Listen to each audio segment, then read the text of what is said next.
Filiu had always obeyed Su's orders without hesitation. He immediately halted his sword and took a step back. His opponent did not take advantage of the situation and also stopped his attack, though his palms were not relaxed. "Jingrui, what is happening here?" With this stern inquiry, Jingrui finally noticed his father was also present. Standing in the southeastern corner of the courtyard, as if to block Filiu's path to the inner chambers. "My apologies, Lord Duke," Su stepped forward slowly and bowed. "This is one of my guards. He is often careless and lacks manners, and it is my fault for not disciplining him properly. If you would like to punish him, I am willing to bear the consequences."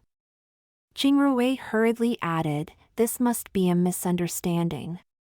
Filiu likes to play and climb high, but as long as you don't provoke him, he will never hurt anyone." Shi raised his hand to interrupt his son's words, his face still somewhat grim. He said to Su, "Mr. Su, you are a guest from afar and my mansion will not neglect you. But I fear that the habits of your clan in entering and leaving must be corrected. Otherwise, misunderstandings like today may occur again in the future." Lord Duke speaks wisely. "I will certainly discipline my men strictly," Su replied calmly. With a satisfied grunt, Shi turned to the man who had just fought with Filiu and unexpectedly bowed respectfully, apologizing to him. "General Meng came as a guest today, but I never expected to have alarmed you into taking action. It is truly my fault." The General Meng appeared to be in his 40s, with a robust figure and a towering physique. He exuded a strong masculine aura and possessed a pair of penetrating, spirited eyes that conveyed a restrained vitality. When the Duke of Ningguo offered his apologies, the commander brushed it off with a casual wave of his hand, stating, "I was merely impressed by this young man's unique abilities to scale walls and rooftops with ease. Surprisingly, none of your guards were able to detect him, assuming him to be a devious wrongdoer. Therefore, I intervened on your behalf. It was just a misunderstanding, and we were merely exchanging skills." With great interest, he then turned his gaze towards Su and inquired, "May I ask who this gentleman is?" "I am Su She, an acquaintance of young Master Jingrui through our travels. In gratitude for his kindness, I came to reside in the capital at his invitation," Su replied. "Su She?" The commander repeated the name and scrutinized Filiu and the unassuming young man with curiosity. "If you have such an adept bodyguard, then you must possess some extraordinary abilities yourself, no?" Su laughed modestly and replied, "Not at all. I happened to have rescued Filiu when he was in peril, and he pledged his loyalty to me. It is not my unique talents that command him to assist me." "I see." The countenance of General Meng remained inscrutable, whether it be out of belief or disbelief, yet he refrained from further inquiry. With a meaningful glance at Jingrui, Shi welcomed the commander to the main hall for tea and walked shoulder to shoulder with him. As soon as they departed, Jingrui stomped his foot and tapped his forehead, exclaiming, "Oh dear, oh dear. My father has grown suspicious and will certainly question me tonight about your true identity. What are we to do?" In contrast, Su remained calm and nonchalantly suggested, "Just tell him I'm a friend from the martial world. No need for further explanation." "That's easier said than done," Jingrui lamented, wearing a distressed expression. "Do you know who that General Meng was just now?" Su's gaze slightly narrowed, letting out a sigh before explaining, "How many leaders with the name Meng can there be in the capital who can both receive the favor of Duke of Ningguo and possess unparalleled martial arts skills? Of course, it is none other than the Grand Commander Meng, an influential figure responsible for the control of 50,000 elite imperial army and the protection of the 9 gates of the metropolitan region. Besides being a military commander, what else is he?" Jingrui pressed for further information. He is ranked second only to Daiyu Xuanbu in the martial world, and is considered the current top martial artist of Great Liang. Su replied. Think about it, your bodyguard just fought against Great Liang's top martial artist. Jingrui interjected. General Meng didn't even use his full strength just now. Su mused. That's true. Even with his strength restrained, he is still the top martial artist in Great Liang. It is quite astounding that Philia managed to endure so many moves without being defeated under his command. It's hard to believe my father will accept that you're just some unknown figure from the martial world. Moreover, even if I try to play dumb, my father could easily extract the truth from someone like Shibi with only a few words, Jingrui worriedly added. So you see, it is not our dear Philia who is at fault here, but rather that gentleman over there who has behaved poorly. Su said. Jingrui felt a trickle of sweat run down his spine. Who in their right mind would teach a child in such a manner? However, going forward, when Philia ventures outside, we shall follow the path out of the main gate and return by the same means. No more running atop walls or eaves.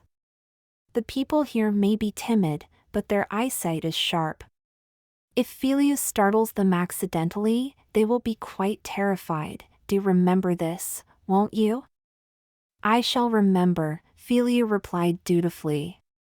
Jingrui couldn't help but think that with such an educational approach, even if Philia had not suffered a head injury, he would likely not grow up to be a responsible adult. After such a tempestuous affair, Su seemed to remain nonchalant as he returned to his snow cottage with Philia, indulging in leisurely chess and music as usual. Conversely, it was Jingrui who was troubled and restless, his thoughts wandering aimlessly throughout the day. As evening approached, as expected, Shiyu summoned both Jingrui and Shibi into his study. Wasting no time, he demanded, "What exactly is the identity of that Mr. Su whom you invited?" Jingrui and Shibi exchanged worried glances, realizing that their father had already grown suspicious. As dutiful sons, they had no intention of hiding anything from him. Moreover, defying their father's will was futile. After a brief moment of hesitation, Shibi spoke plainly, voicing the truth. "Brother Su, whose real name is Mei Chang Su, I'm sure father is aware, is the master of the most outstanding gang in the martial world, the Jiangzhou Alliance's lord." Shiyu was taken aback, stunned for a moment before uttering, "No wonder even his guardian was extraordinary, so it is the top ranker on the Langya list, the virtuoso of Jiangzhou Alliance. The foremost scholar of the Langya list, the plum blossom of the Jiangzhou Alliance." Even though Shiyu hailed from a prestigious family with noble titles and status, in the face of such a reputation, he couldn't help but feel a tremble in his heart.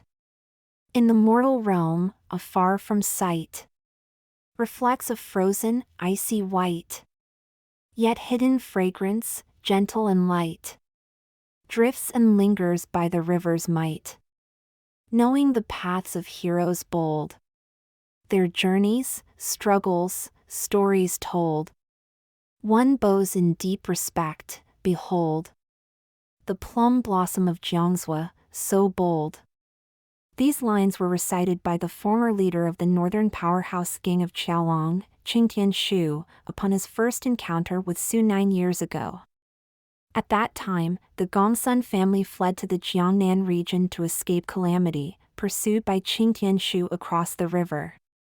Su, the newly appointed leader of the Jiangnan Alliance, personally greeted him by the riverside, unarmed and unaccompanied by any soldiers. At the summit of Heling, the two held a secret discussion for 2 days. After descending the mountain, Qingtian returned to the north, and the Gongsun family was granted safety. From that moment, the reputation of the Jiangnan Alliance began to spread throughout the martial world. The leader of the Jiangnan Alliance has always been low profile, and few have had the privilege of meeting him in person. how the two of you came to know him. After a moment of contemplation, Shiyu queried further.